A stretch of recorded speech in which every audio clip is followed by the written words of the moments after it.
Freya and Frigg began separating into distinct entities around the 800s or 900s in Scandinavia. They were never separate in the other Proto-Indo-European descended cultures, and in Lokasana, the main sources that people use to point to them being separate, that came around in the 900s to 1000 in Scandinavia.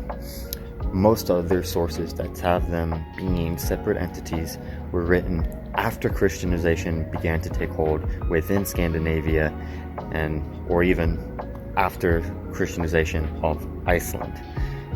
Christianization is one of the leading factors that helped to move Freya and Frigg from being the same goddess into being separate goddesses.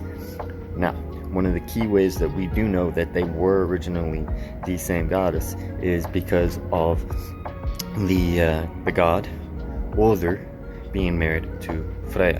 Odr means mad, and it is a name that is basically just another form of saying Odin or Odin. Now, Odin means the mad one. There are a lot of literary clues that point to them being the same god, and we'll get into that in a different video. Freya and Frigg were the same goddess. Frigg, her name basically comes from a word that means love. Yet Freya is today seen as the goddess of love amongst Norse pagans. You can also look at the days of the week. Friday is named for Frigg, but it's also at the same time literally translated into Love Day, because it was seen as the equivalent of the Roman or Latin Venus.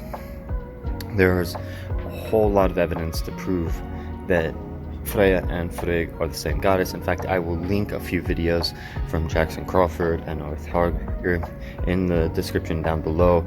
They are YouTube videos, but if you take a look at them, you'll see all the evidence that I used to come to the conclusion that Freya and Frigg are the same goddess.